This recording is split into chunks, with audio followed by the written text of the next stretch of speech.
Revolutions Per Minute is a weekly radio show from the New York City chapter of the Democratic Socialists of America, recorded live at WBAI 99.5 in Brooklyn every Tuesday at 5. RPM is about doing the work to build a democratic socialist future. Every week, hear the latest news, analysis, and organizing experience from the minds and hearts of activists fighting every day in NYC. Join the movement at socialists.nyc.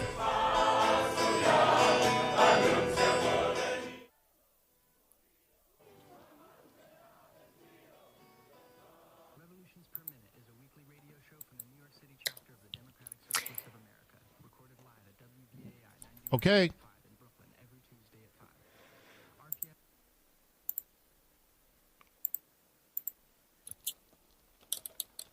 Okay, you can start at any time.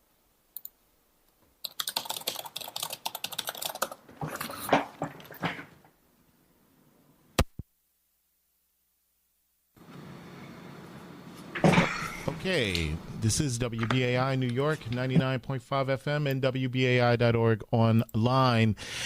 This is, I'm just hoping to make sure that Lee Zishi, who is supposed to be the host for today, is able to hear. Lee, are you there?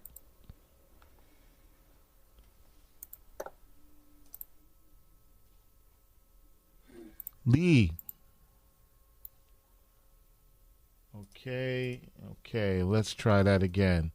All right, so it looked like we're experiencing some type of technical difficulties here, and I'll see if I could try to get that up and running as soon as possible. So, okay, just, all right, let's, this is what happens when you deal with a listener-sponsored radio here. Okay, so we'll try again. Okay, let's try that again. Can you hear me now, Reggie? Yes. Okay. All right. I think you have your monitor on, and that's going to confuse you. So I would suggest you putting on headphones. Can you hear me? All right. So I'm not hearing you. Okay. Can you? Oh boy. Can you?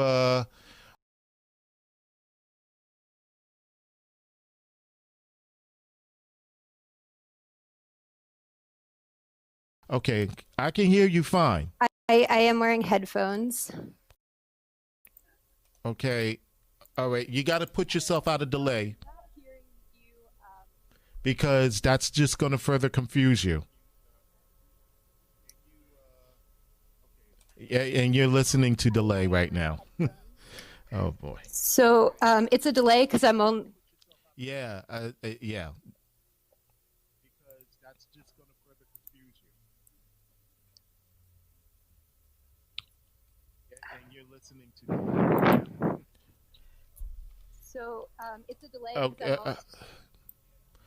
Okay, it looked like we still have. I'm not hearing you at all through the headphones now. I was only hearing you because I was listening live on air. That's not. All right, so that's. Oh, wait a minute. Let's just fix that. Okay, how about now?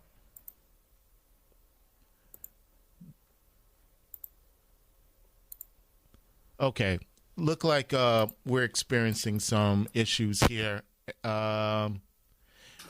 I'm just going. Okay, can you hear Lee? Lee? Okay.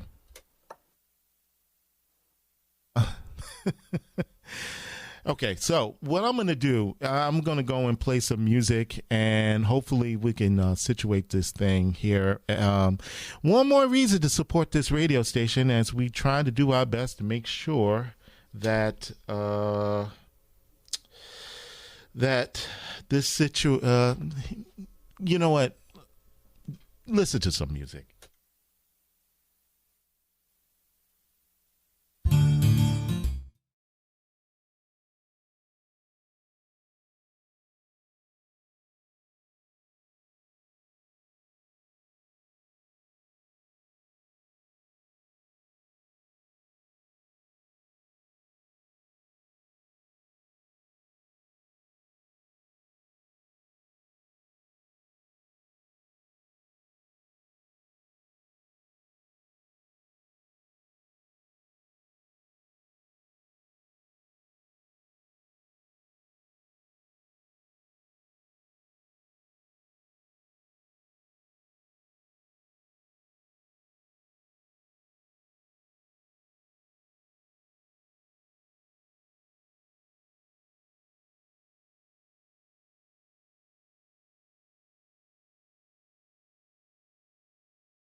And so I'm just going to bring her up.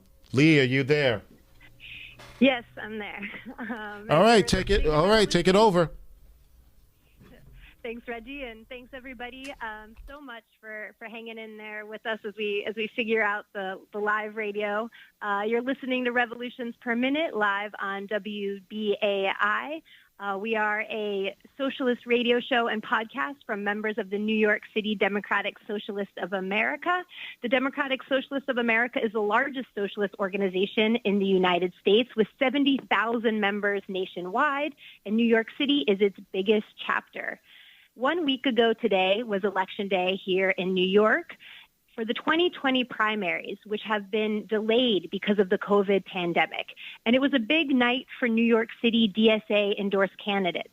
While final results are still not yet in because of a large number of absentee ballots, incumbent candidates Congresswoman Alexandria Ocasio-Cortez and State Senator Julia Salazar have decisive leads.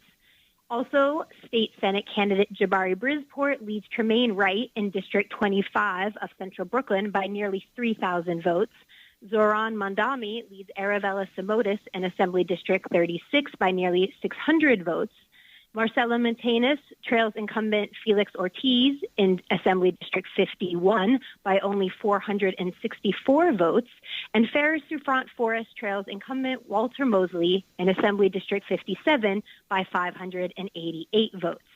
In New York's 15th Congressional District, New York City endorsed Samelys Lopez is further behind right now in fourth place. On today's episode, we'll be talking to Jabari Brisport, not as long as we hope, but we'll still hopefully get him on for a little bit to talk about the election and also, the hot topic of the day and really probably the hot topic of this summer, the New York City budget. The New York City Council is expected to vote on the budget at 6 p.m., so less than an hour away, amidst growing calls for the New York Police Department to be defunded. We're going to talk to Jabari a bit about the election and what's been happening with Occupy City Hall. Do we have Jabari on the line? Yes. Wonderful. Jabari, thank you so much for being on. We're going to have to try to cut this down a little bit, I know, because you have somewhere to be at 5:30. But thank you so much for being on. And, on Election Day, I heard a lot from volunteers that, no matter really what the election results were, this was a win for DSA and socialism because of the style of campaign that you all were running. Can you talk a little bit about what makes DSA campaigns different and how you're organizing not just to win elections, but build working class power? Yeah, I mean, this was not your typical campaign. The best thing about DSA campaigns is, we build these as mass movements, right? We build campaign structures that really welcome many more people into the political process, and you just see turnout just jumping. And every time we participate in a race, because you get all these thousands of people that have never, even bothered to vote before because they've been so let down by the political establishment that they don't even bother. But they come out for us because they like our message and they understand that it's about, fighting for something greater than the sum of our parts. It's a class struggle election. We identified pretty clearly that we were going after the billionaires that refuse to, pay their fair share in taxes and fund our social services. And we were very clear we were going to stand up to Andrew Cuomo because he is to blame for so much of what goes wrong in Albany. We were very clear on that. And I think that inspired a lot of people to know that we weren't just giving lip service to the movement, but actually going there and actually fighting for something and fighting for the community. And also, you ran for office a couple of years ago, and, there was obviously a bump in, socialism at the time because of Bernie Sanders, but, DSA hadn't built out, a lot of the infrastructure that we have now, and you were also kind of running by yourself. But this time, the other thing that I really took out from election night was hearing you and your slate mates really just talk about the camaraderie you've built. What was it like running with, a whole other slate of candidates this time around?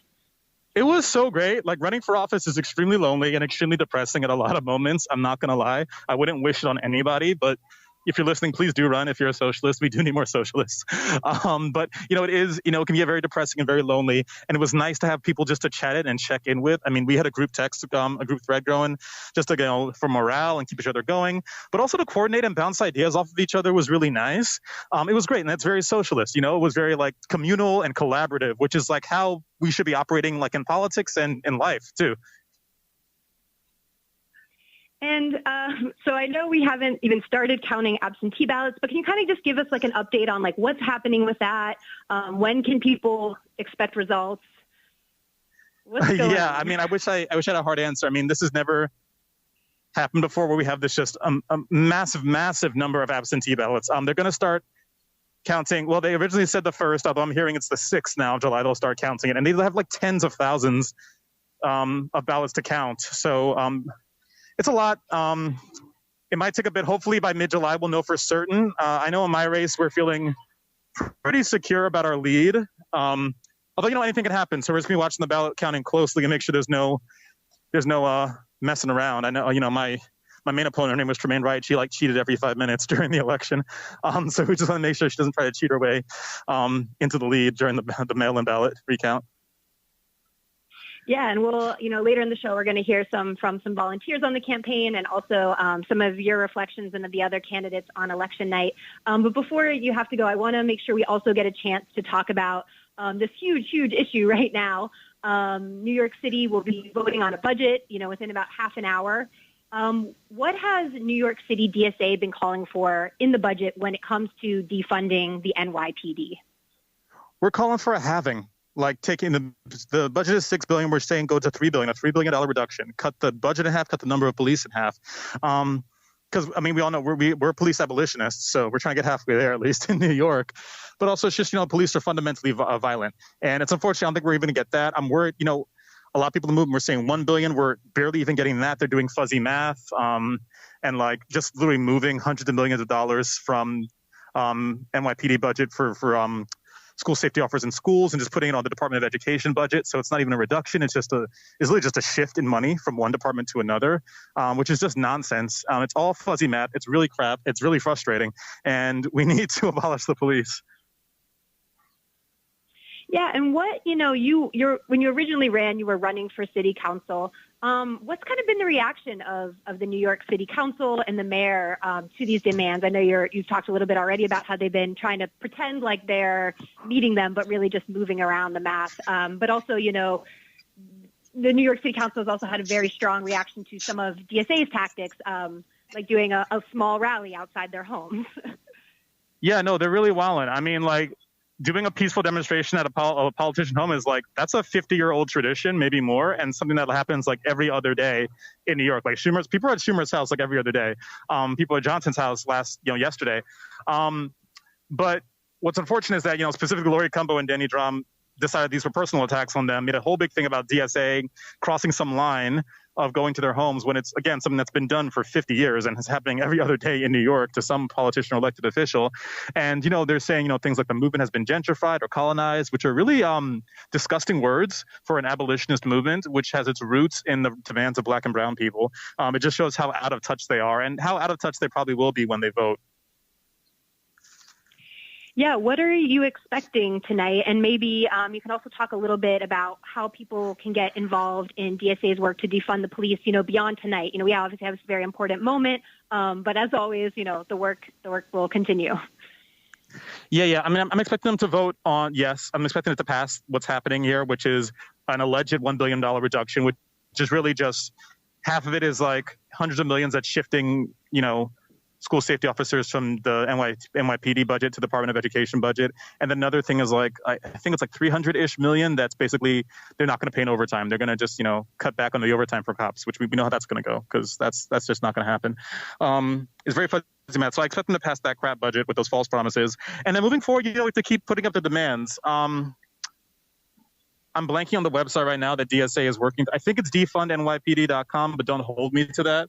But, Yeah, but no, people, we got to keep the pressure. And, next year is it's another budget cycle. And it's also, city council elections. So don't vote for anybody that's not going to significantly and meaningfully defund the NYPD. Yeah, that was one question I did have, how important it is. I don't know if you have time to answer that or any last words while we have you on the line. Yeah, I mean, this is just, it's a continuous movement. It's a continuous struggle. We'll always find ourselves, asking, demanding more than like the neoliberals and the political establishment will allow us. But that's part of the struggle too, is we keep on making the demands and keep pushing them. And step by step, we get to nudge them over into something that's a more restorative justice model. That's a economy that works for all of us. And that's really a New York that makes sense and is a little bit more socialist. Well, thank you so much for being on and hanging with us while we dealt with our technical difficulties. We'll definitely have you back on again. And, we've had you on before. Thanks so much, Jabari, for joining us today. Lee. Of course. Talk to you soon. That was Jabari Brisport. He is running for state senate in central Brooklyn. He currently leads Tremaine Wright by over 3,000 votes.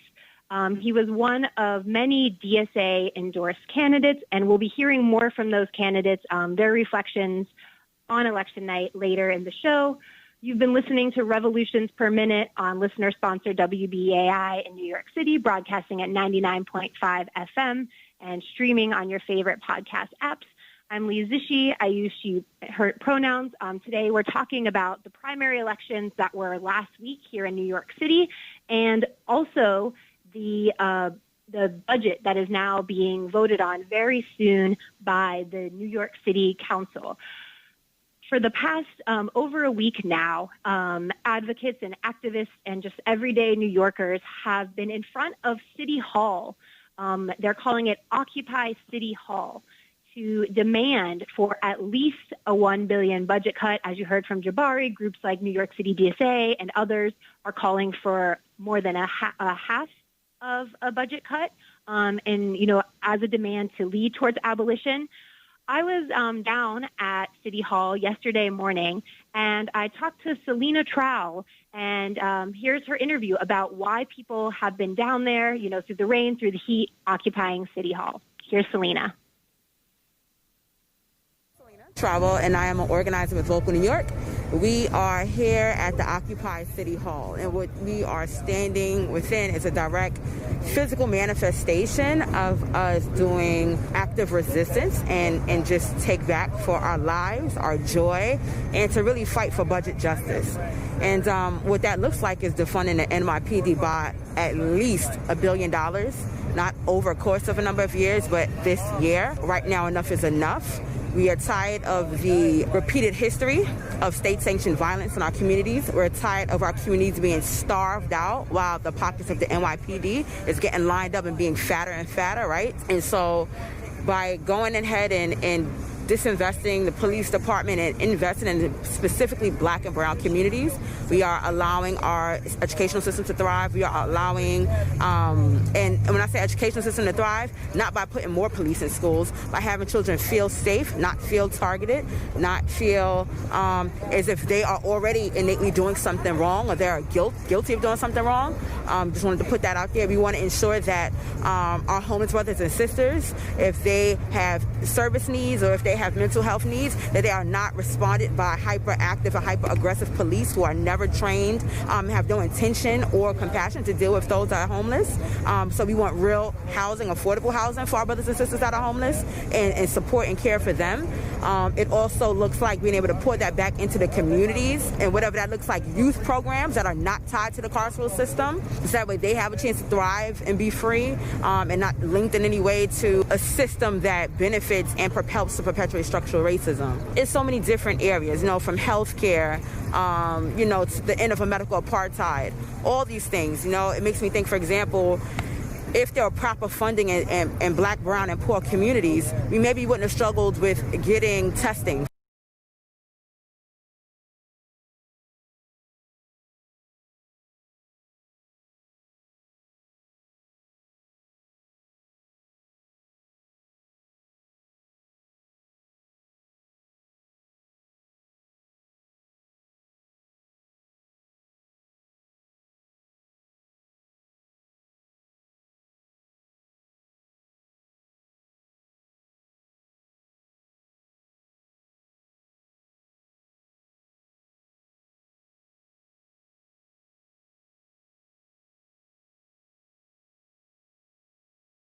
engaged in helping out with those marches. And I think right now it's just gotten to that critical point where we're saying we're going to take it to your steps. We're going to take it to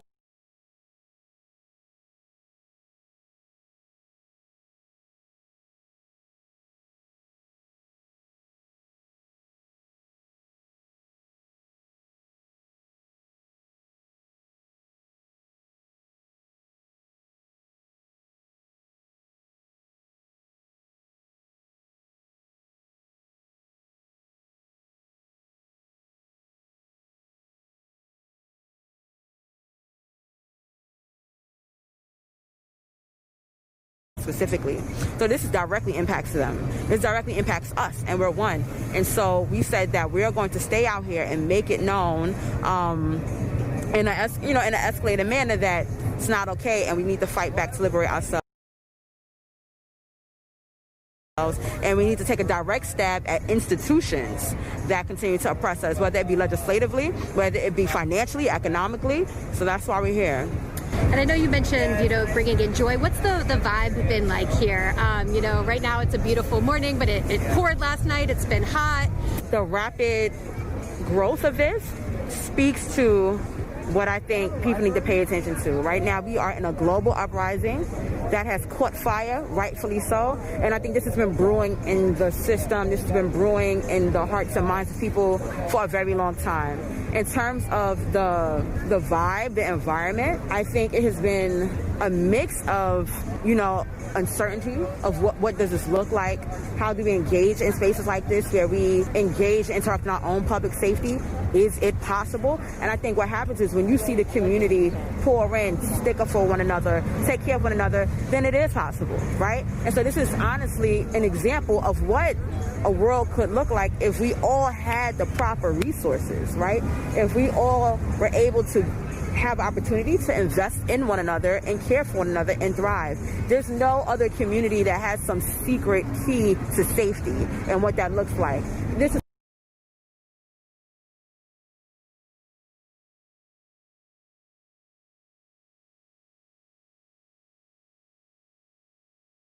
without policing. This existed for 7 days without NYPD coming in here, threatening people. I mean, they've attempted, but let me just say, physically coming in and trying to tear this thing down and break it apart. We have been able to show them that it works. When we are funded, it works. When we have the support, it works. When we have the love, it works. And number one, all those things, I can tell you, is historically stems from how Black people have carried themselves throughout the world. Throughout every trial and tribulation, our Black joy is a form of active resistance. Our Black joy helped get us free when we were singing in church, when we were singing by the river, when we were singing songs so they didn't know what it was, and we were standing, we were making our way to freedom and giving codes to one another. This is what we do. And to be able to kind of share this with the world, number one, is amazing, but to also have people want to actively take part in what this looks like, because they understand that to understand racism is to understand that no one truly benefits from it, but you must first liberate yourself. And I think, having folks understand that being here in this moment is an act. This is a direct action within itself. Yeah, I was at Standing Rock, and it was just like a very similar thing where, like, you could show up and, if you didn't have money, you didn't need money at camp. You were fed, you were taken care of. There were medics, and that in itself was direct action. That world, building that world that we want to see. Yes. And existing in it, existing in it. And so, and it being led by, Black people, Indigenous people. Yeah, so you mentioned the politicians. Of course, we've heard a lot of rhetoric from them. Can you just talk a little bit about their reaction and what your expectations are for tomorrow, and maybe what might happen if we don't get the budget that we're asking for? I mean, I'll be honest with you. There's concern. Folks have been slow to respond. I think folks have claimed support in these in these whispering ways that are just not okay, and understanding that the people vote you in office, and so you're responsible and accountable to the people. And I think it's always this cop that, well, the advocates. When I go home, I am the people. I'm from Brownsville, Brooklyn, so I still have a council member, council people, assembly people, whomever, that they're still accountable to me if we voted them into office. And so this idea that, a separation of community versus advocates, it's like bull, you know? And so in terms of what we expect, not sure. And I think it's sad to be able to say not sure. It's sad to kind of be able to expect the worst. But one thing we don't want to see is any system have to bear the brunt because folks just don't want to do the right thing. And what I mean by that is we don't want to see money shuffled around. We don't want to see, you know, the payers of the NYPD just shuffled from one bureaucracy to the other. We don't want to see any of that. We want direct cuts in their funding. We can get to the $1 billion. Be transparent about the process. Be transparent about who is going to take the brunt of that. You know what I mean? And so we don't want any funny money games. We don't. We want the cuts, and they've known that from jump.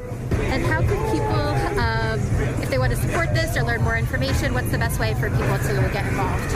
Absolutely. So they can come on out. We'll be here till Tuesday. We're committed to be here till Tuesday. If they would like to follow along with the process, organizations we want to definitely follow is Communities United for Police Reform, CPR, Vocal New York, Brooklyn Movement Center, and then nationally the Movement for Black Lives. I would say are not all, but just some of the ones off the top of my head that would be best to follow. That was Selena with Vocal New York. She has been outside of City Hall all of this week through the rain, through the heat, and that interview was actually done yesterday morning. This morning, police were very, very aggressive, looking like they might try to clear out the camp and did arrest somebody. But Occupy City Hall has remained there, and they are still going strong. We also heard today from Jabari Brisport, who has been down at Occupy City Hall, helping to participate in the teach-ins. The New York City DSA is calling to cut the budget by half. It looks like in the next hour by 6 o'clock, New York City will be voting on a budget that doesn't even really cut $1 billion, as many of community members and activists and Black New Yorkers have been demanding. And it looks like they will just be kind of shifting some money around. Of course, we'll keep you updated on that next week and in future shows. But we're also going to continue our conversation about New York City DSA candidates and the elections that happened last week. My comrade and fellow co-host Jack Devine and I were out on the streets last week talking to people who were taking the time to volunteer for DSA endorsed candidates. Let's hear why they got involved and why they were spending last week volunteering for these candidates. Very exhausted. I've been spending a lot of time over here at the Phara Jabari office. But it's really exciting. I am so proud of all of the work I've seen members do. I am so in awe of the ways that people have dedicated big pieces of their lives to this fight. It's really exciting and inspiring. And it also makes me really excited too, because we've continually seen these big membership bumps through the campaigns that DSA has run, right? Like through the Bernie campaign, DSA, a huge swell, right, in 2016, but then also now in 2020, and after Bernie dropped out of the race, DSA had a lot more people come into it, and I'm really excited to see after election night what new people decide to join our movement. I'd volunteered for DSA electoral stuff before in past elections, but I have been mostly unemployed the past year. My most recent job ended with the coronavirus pandemic when I was first indefinitely suspended and then retroactively let go. And I was sort of pissed about that, but Tasha emailed Michael Pollock's data entry crew, which was an email list I was on, that she wanted people who were good at data entry, and I replied because I wanted ways to feel like I could channel having a lack of structure. And I don't know, this is volunteering for Phara is definitely the most rewarding campaign I've ever been part of because it's such it's so coherent. I know that Jabari and Phara are two people who've been super active in New York, both as fighting to get elected, but also as organizers and people you see out on the streets for the last few years and before that. And I figured I'd get out here and support them as much as I can. Big proponent of getting working class people into politics, especially union members, and they're both fighting for the New York Health Act, which I think is the most important piece of policy we can fight for at this moment. I feel like there's been a lot of support for both of them. Many people, if I go to hand them their pamphlets, say I'm already voting for them, or I've actually been out at the poll site with Phara a little bit, and she's been talking to people, and I think really getting them excited about voting for her. It's been great. And I want to be out here because I think it's just so important that we have more public school teachers, more nurses, more working class people in office. So I'm volunteering because I want Phara and Jabari to win. I think it's important to have leftists at state level. When we look at what happened just in the last few months, maybe we would have had the written cancellation we need. Maybe we would have had more decisive action to protect people from COVID and keep people both safe and secure during this time if we had more leftists in Albany. I'm also I work for a union. I'm a member of the labor movement. It means a lot to me to have union members representing us in Albany. Hey, it's Brendan from Central Brooklyn, DSA. Nothing but good vibes. Most people very positive. Getting a lot of people saying that they already voted for Phara. So I'm really happy. Hoping Jabari wins, hoping Marcela wins, hoping, everybody else wins. So what brought you out in the street today to get out the vote for Phara and Jabari? Well, one, I believe in supporting local elections and trying to approach it not just focusing at the major presidential races, but our local community members that are running for office. And these two candidates in specific, tenants' rights is a big issue for me, and both of them I felt like had very good stances on tenants' rights. And those were volunteers through New York City DSA who were volunteering for New York City DSA endorsed candidates last week. And to close out the show, we're actually going to hear from the candidates themselves, what their reflections were on election night after going through a very grueling and very different election cycle where they couldn't knock on doors, but still looks like DSA is going to have some very big wins and shake up the establishment. Here's New York City DSA candidates talking to volunteers on election night last week. I want to thank and give a shout out to my other members of my slate, Phara Souffrant Forrest, Marcela Mitaynes, Zohran Mamdani. We made it, y'all. Samelys Lopez, we got here. Got my brother, my heartbeat, Jabari Brisport. Thank you for the amazing campaigns that they ran as well, because we all fueled off of each other. We all built off of each other. The amazing bonds that I created with my slate mates. Samelys, I'm so proud of your story and what you've accomplished and what you're doing. But particularly to Zohran, to Phara, Jabari, we created a bond that's going to go beyond what we do today. I'm so excited to see the final results for all of our comrades who are running for the first time. So far, what I can say is that regardless of the final results, we've done it again, and we've done it so much bigger this time around. This victory really belongs to every single one of you. It belongs to every single person who has demanded more from our elected leaders.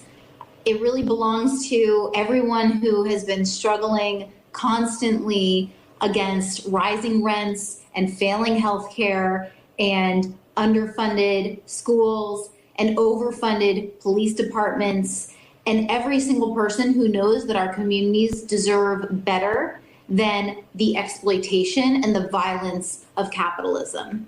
We were last in fundraising in January when the first filings came out. And then COVID-19 shut down our canvassing operations. And I thought, I didn't know if we could pull through.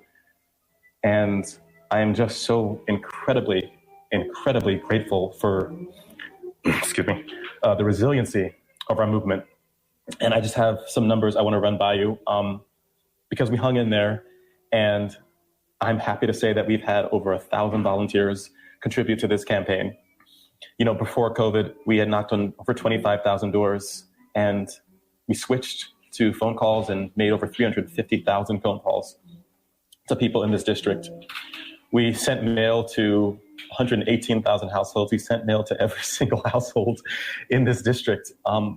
And we actually set a New York State record for donors. We had over 7,000 people donate to this campaign, 7,000 different individuals. That is more than any state legislature campaign in New York history. Thank you for being part of that. Can you believe over 1,000 volunteers and many thousand small donors? I mean, when we first started this campaign, they told me what the goal was. I was like, well, don't talk to me about it. Talk to Jesus, because Jesus is the miracle worker. But who needed a miracle when you got people backing you up? And we definitely showed out. We showed that a working class candidate running unapologetically against a real estate industry, against police brutality, against capitalism, can build a powerful people-backed campaign. They are always trying to red bait us. They're always trying to taunt us for being socialists, as though it's some kind of secret. And what it reminds me every single time is that they're clearly just not talking to working people the way that we are. What we're seeing these victories because we are having meaningful conversations with our neighbors, because we are talking to people about the issues that really matter to them. And it's the reason that when we talk, without any shame about being socialists, people don't blink. And for those who aren't talking to our neighbors and who are relying on the old conventions and on the status quo to do things and to try to stay in power, they're not going to understand, right? They don't understand the appeal of democratic socialism because they don't want to. But that's what's different that's the difference between them and what we have been building. And this is really a significant night. And it's been an amazing ride, y'all. And so the ride, of course, as we've been saying, is not over. We still have these absentee ballots to count up. We're feeling good about them. And so right now, we just want to say thank you. Thank you for your support. Please keep the positive comments going on Twitter. Keep Instagramming. Keep hitting us up on Facebook, because this is what has been fueling us, and it's going to continue fueling us until the very end. I also want to talk about the Democratic establishment, because we scared them, y'all.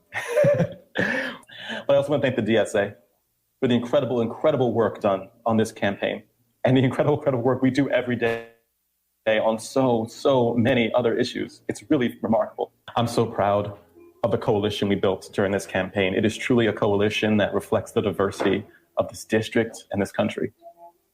And I'm proud of who I am, because I am a proud Black gay man running for office. And we don't get this far. Black lives matter to me. They have always mattered to me. And no amount of political noise is going to change that. I'm happy to say I am my ancestors' wildest dreams. As an immigrant Indigenous woman, to be able to go in and vote and see my name on a ballot. The pushback that the establishment has done, the threat that they felt that I had, the audacity to think that I had a right to this amount of power, shows me, and I hope it shows you guys, what we are capable of. There is so much more for us to do. And I am so incredibly humbled to be working with each and every one of you. That final voice you heard was Marcela Mitaynes.